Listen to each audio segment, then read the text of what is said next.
Welcome to the UN and Organised Crime podcast from the Global Initiative Against Transnational Organised Crime. I'm Ian Tennant.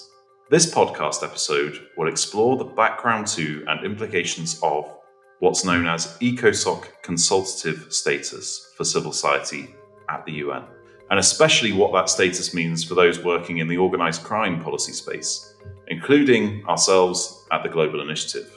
The Global Initiative Against Transnational Organised Crime was created 10 years ago, and UN engagement has always been a priority for our organisation. But it's also always been a challenging endeavour, as it is increasingly for civil society in general. Our organisation's application for ECOSOC status was stuck for 5 years until it was finally granted in July 2023 through a vote of the ECOSOC, which stands for Economic and Social Council of the UN. Our story is not unique. There's countless NGOs who have faced similar challenges due to the politicised nature of the NGO committee of ECOSOC, which grants this consultative status. And what this status gives you is the automatic ability to attend and contribute to certain UN meetings. Without the status, it's very difficult. This episode will hear more about our journey and the plight of NGOs around the world who struggle to get their voices heard due to the increasing restrictions placed on civil society, both at the local level and, unfortunately, at the UN. To contribute to this episode, I caught up with the Global Initiative's Deputy Director, Tuesday Reitano, who submitted the Global Initiative's ECOSOC status application many years ago.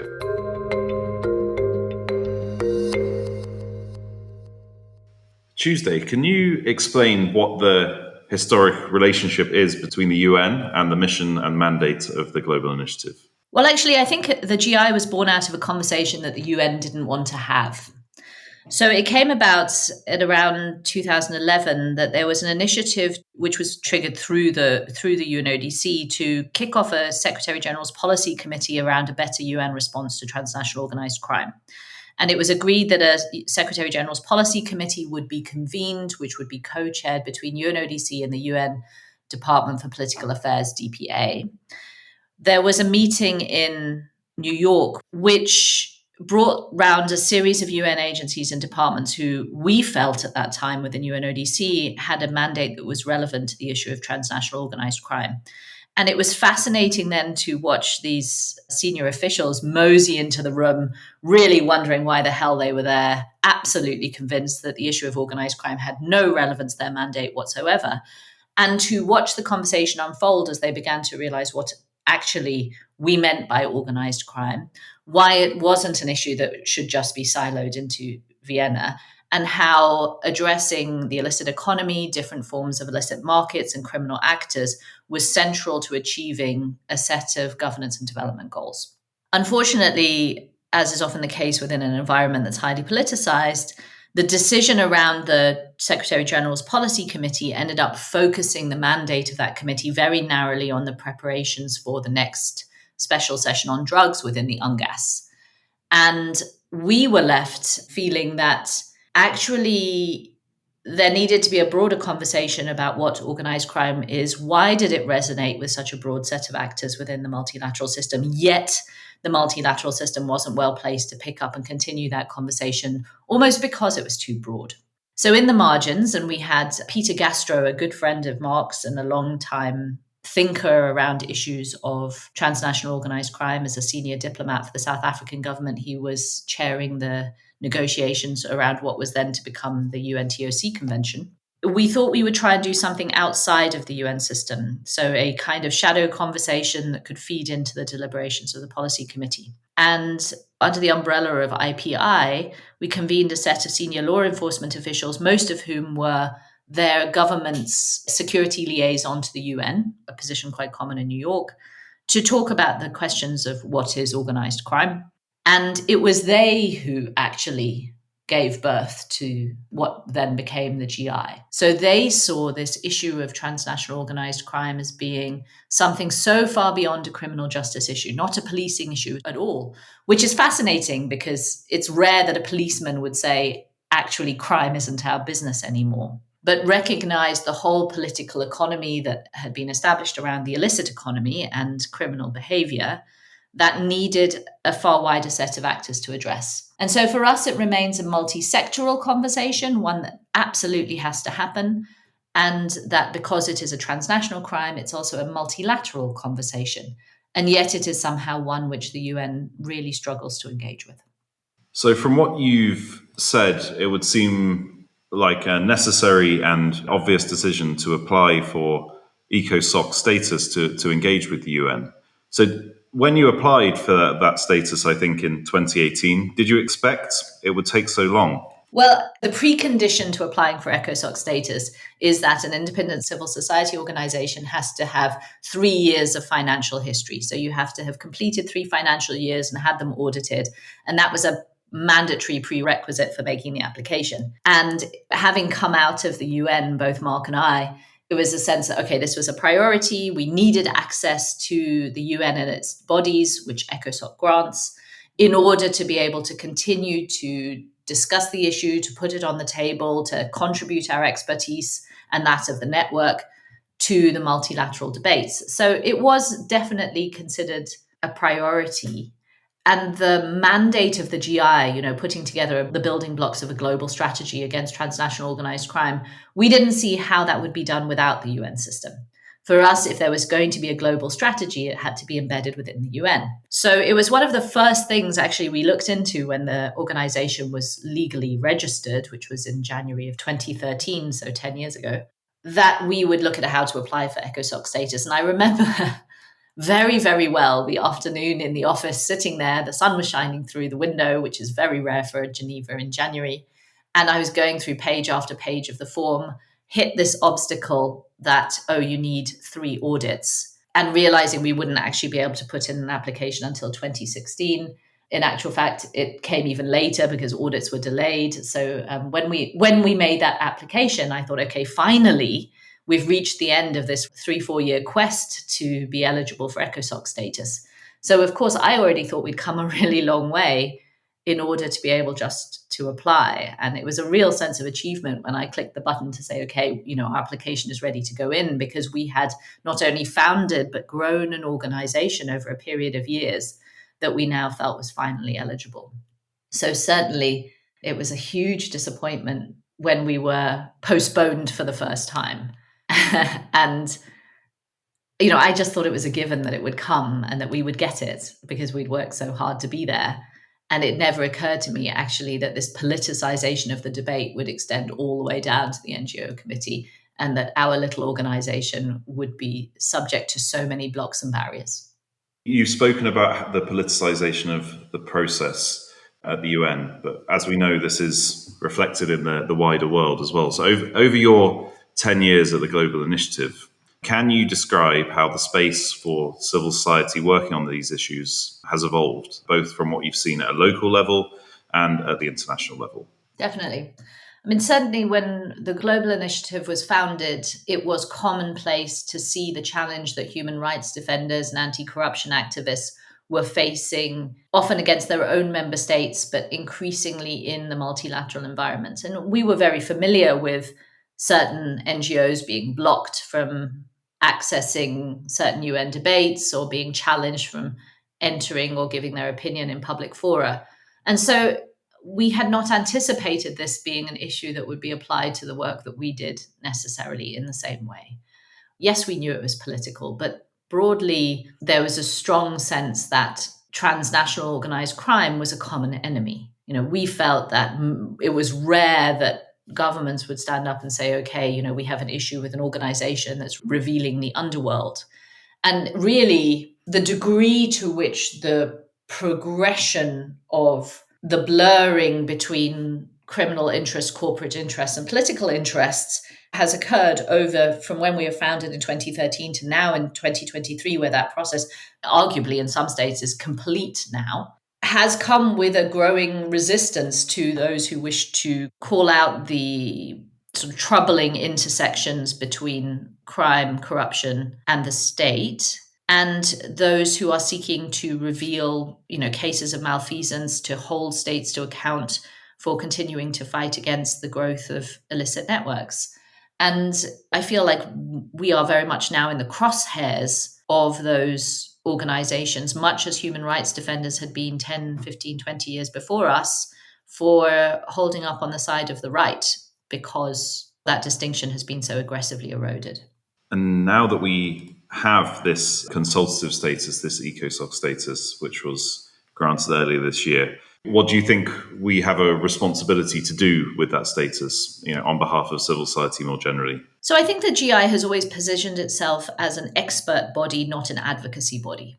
We have typically stayed very much in the realm where it is our responsibility as an organization to provide evidence, to provide analysis, and to help states, who should still be the primary respondent to transnational organized crime, to understand the policy implications of what it is we're revealing. And it was only 3 years ago that we launched our first advocacy campaign, which was our Assassinations Witness campaign, where we felt there was a common ill which needed advocating against, which is criminal hits, targeted assassinations, killing of civil society representatives. And shouldn't that be an issue on which relatively neutrally, again, the globe can convene around as being a priority? So for us, I think we continue to feel now that we have ECOSOC status, our job is to be in the room and provide expertise. It is to facilitate the access of experts to comment on key issues of policy in order to provide the relevance of their expertise. And I think, Ian, you lead a lot of our work around cybercrime and the Cybercrime Convention. I think that's a modeling of the role that the GI should be playing in the multilateral system. However, I would say now a second role that has become critically important is to try and reopen space for other civil society actors to speak their voice into the multilateral system. So, we've noted here that it's getting harder and harder for NGOs and civil society to be part of those debates, partly just because of the complexities of gaining access, affording the travel to participate, to make their, even particularly small NGOs, the kinds that we work with through the Resilience Fund, to make their presence known to the international community. I think that's become an enormous part of our role. So there is a value, no question, to hearing what it's like, what the illicit economy feels like on the ground, what real people are experiencing, and to share to policymakers the solutions that they've found, the local solutions that they've found to mitigate the harms of the illicit economy in very real and tangible ways. So I think whereas geopolitics in general has become increasingly complicated and achieving political solutions is harder, the kinds of local solutions that we are seeing step more and more into the breach of a response at that time. So I think that for us is our second mandate as now a accredited organization in the UN system, that it is to open the same opportunities to others. And what advice would you give to those smaller or maybe newer NGOs who are just starting out on their journey and trying to influence policy on organized crime issues at the international level? As somebody who's taken the global initiative from that beginning that you mentioned, going through the process of growing, finding its feet, and then applying for status, finally achieving that status, what advice would you give them? That there are more worthy fights or that there are more productive things to do with their time. I think that realistically, our journey to get accreditation with ECOSOC and to be regularly and openly accepted as an expert body in the UN system was a long journey. I mean, it was 8 years of negotiations against very fierce resistance. And I think we only came through in the end by the sheer tenacity and bravery of a certain number of member states who were prepared to stand up for us, despite a prolonged period of filibustering by a set of aligned actors who didn't want to see civil society's space grow in the UN system. I would question these days whether now the UN system itself is the primary forum for policy change. I think that civil society actors, whether you're looking for national change or international change or to have impact, can have far greater impact at lower levels than higher ones. Geopolitics is extremely complicated right now. The world is not very receptive or tolerant or kind or giving. I don't think that the international norms of behavior, international human rights law, asylum law, even the fundamental principles of global governance are being well adhered to or defended in the UN system at this time. So I'm not sure this is where I would put my energy, which is ironic given the fact that we finally now got the status to do it. I think credibility can be earned at lower levels and that achievements can still be had with national bodies, with local authorities, perhaps even with regional bodies on certain issues. But I would say the international environment is perhaps not necessarily the forum where it's worth fighting. That said, not to give up entirely, if there are opportunities, take them. If the GI is in a position to facilitate a certain number of NGOs to speak in various fora, that's an opportunity that there's no reason to miss. But I wouldn't say it was necessarily the place where the greatest return on investment can be found. Tuesday, thank you very much. You're extremely welcome.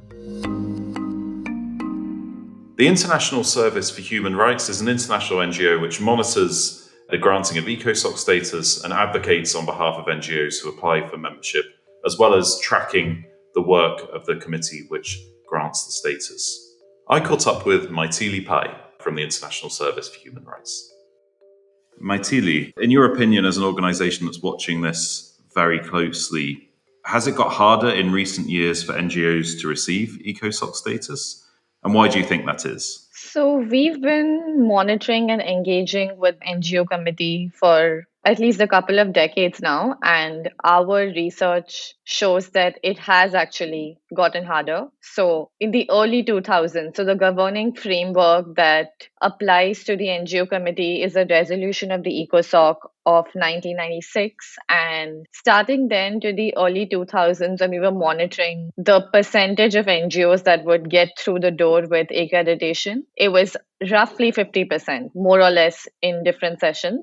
But over the last 2 to 3 years, we've been seeing that this is down to actually a 1/3 approval rate. So almost 66% of NGOs that apply don't get accreditation. The reason, in our opinion, really just boils down to membership. So the way the process works is 19 members of the NGO committee decide which NGO should be granted status and which one should not. So the more friendly the composition of the committee, the higher the chances of NGO getting accreditation. At present, more than 50% of the member states that are part of this NGO committee have been shown to have repressed civil society space, and what happens domestically also gets reflected at the UN. We keep urging member states that have better records of supporting civil society participation to actually be members of this body so that civil society can have entry into the UN system, because ECOSOC status is really the first step. So you would say that this reduction in the percentage of NGOs that receive ECOSOC status is a direct reflection of the composition of the committee and the increasing number of countries with a more repressive outlook? Yeah, there's also some part of the number of NGOs that have increased in application itself. So in the early 2000s, we were looking at something around 2,000 NGOs. Now, as I understand, I think there are over 6,000 NGOs that are already in ECOSOC status. So there's also a growing interest in NGOs that want to be part of the UN, and there isn't a proportionate increase in the resources on the UN side. So the UN DESA, which supports the NGO committee, hasn't witnessed even a remotely proportionate increase to support the growing interest of NGOs that wish to participate within the UN. So that, I think, that could also be one of the reasons that is an explanation for these really disproportionate delays that can range from a few years to the most egregious case being a 15-year wait before an NGO was granted accreditation. Okay, and maybe not everybody is familiar with the process, but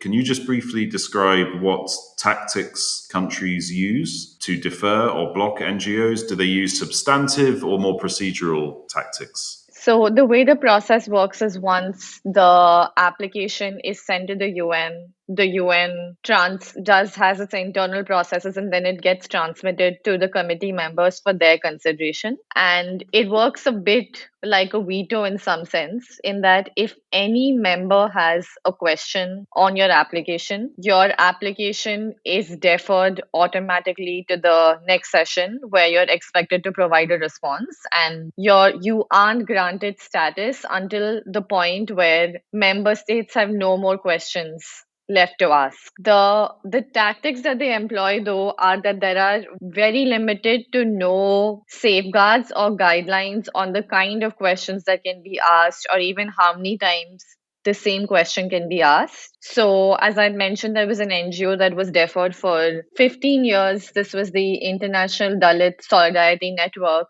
and they actually compiled all the questions that they received over that period of 15 years, which was over 100. And actually, several of those questions were repeated. And there's nothing within the rules and processes of the NGO committee at present to stop that kind of arbitrary questioning, where the NGO on its side has done everything it can, has provided a satisfactory answer, but member states can just continue to unfairly keep asking the same question, ask questions that have no connection with the NGO's ability to contribute to the UN, and use that power to question as a tactic to indefinitely delay an NGO's accreditation.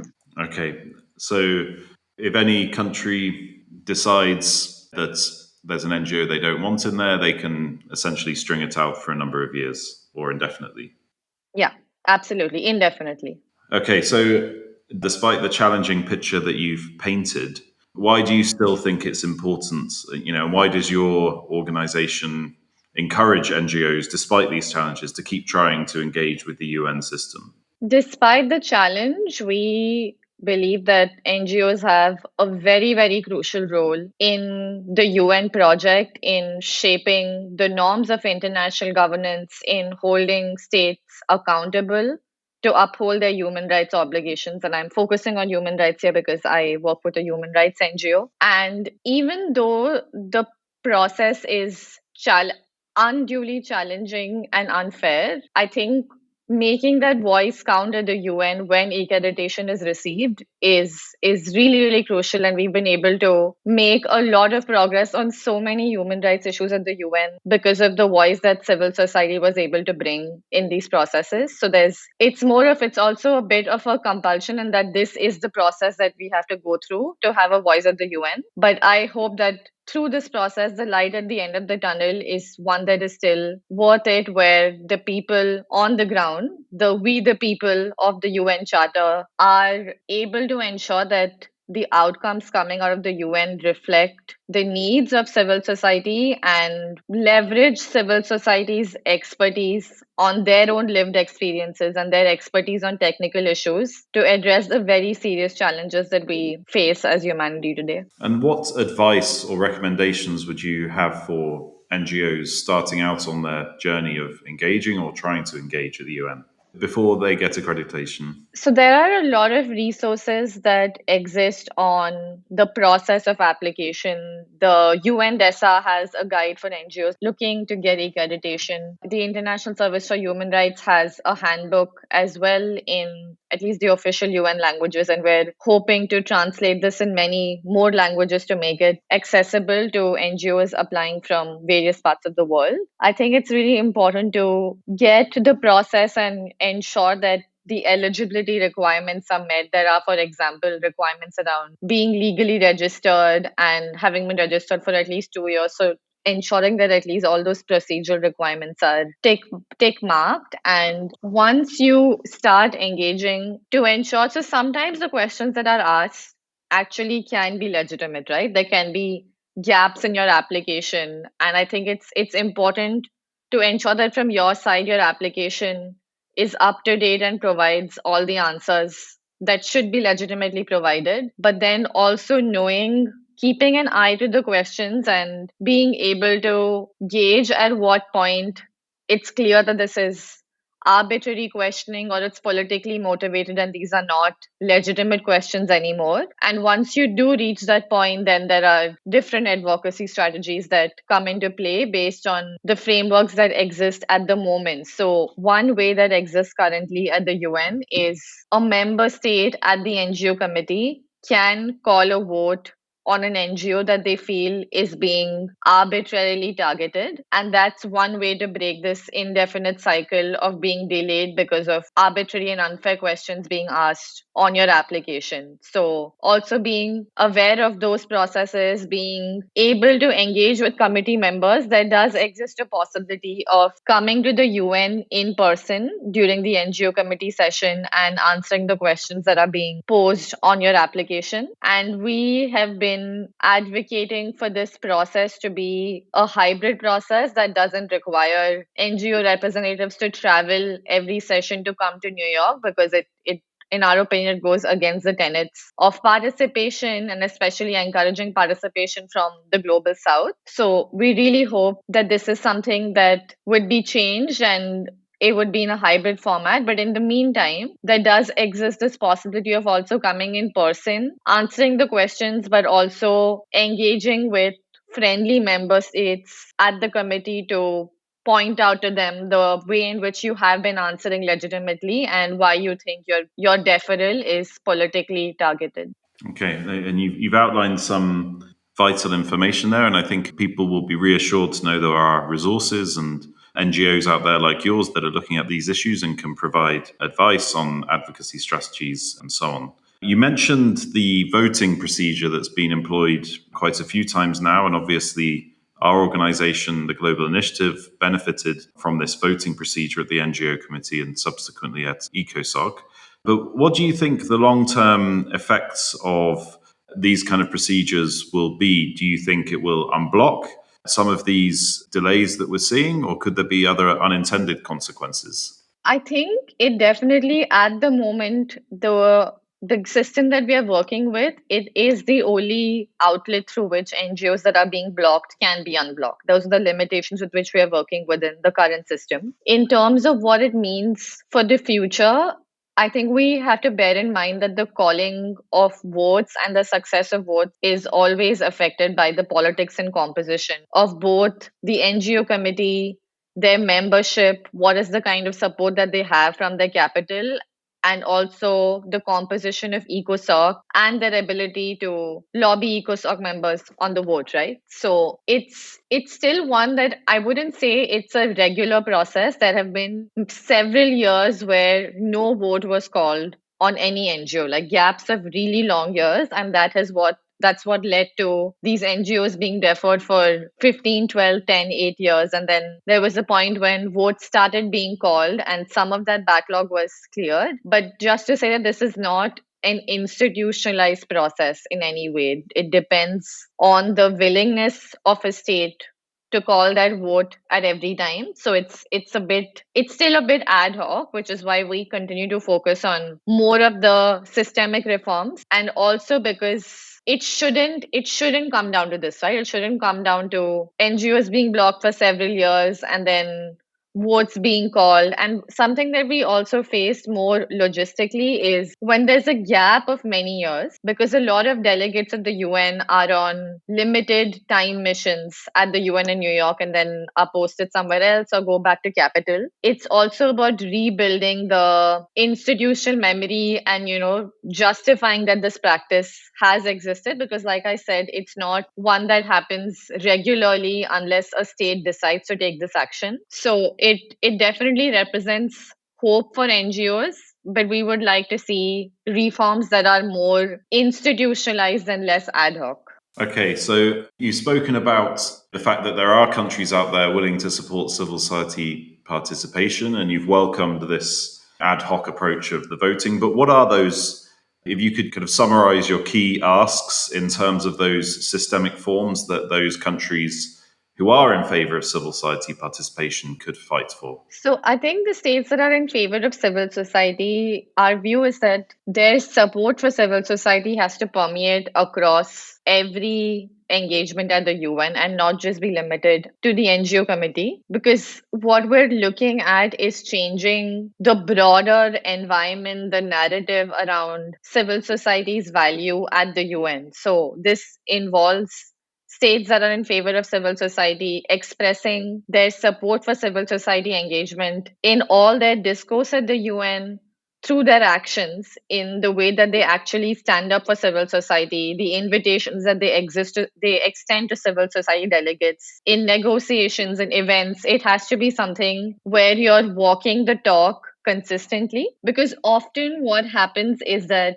the states that don't want robust civil society participation at the UN, are extremely vocal both in their words and in the actions that they take. And it seems like there's a lot more coordination happening between those member states. So we need the states that we know support civil society participation to have actions that are not only able to counterbalance that, but are stronger, so that we're pushing against this tide of repressing civil society space, both domestically and internationally. And like I said, there are a range of actions, from statements to actual membership of bodies that have decision-making power around civil society presence, like the NGO committee.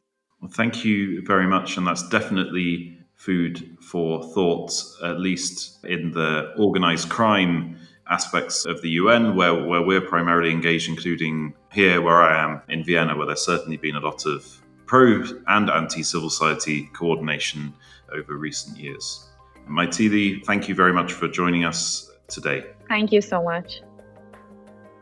In this episode, we've heard what it means to face restrictions at the UN level for civil society, and what member states and NGOs can do to ensure that access remains as open as it can.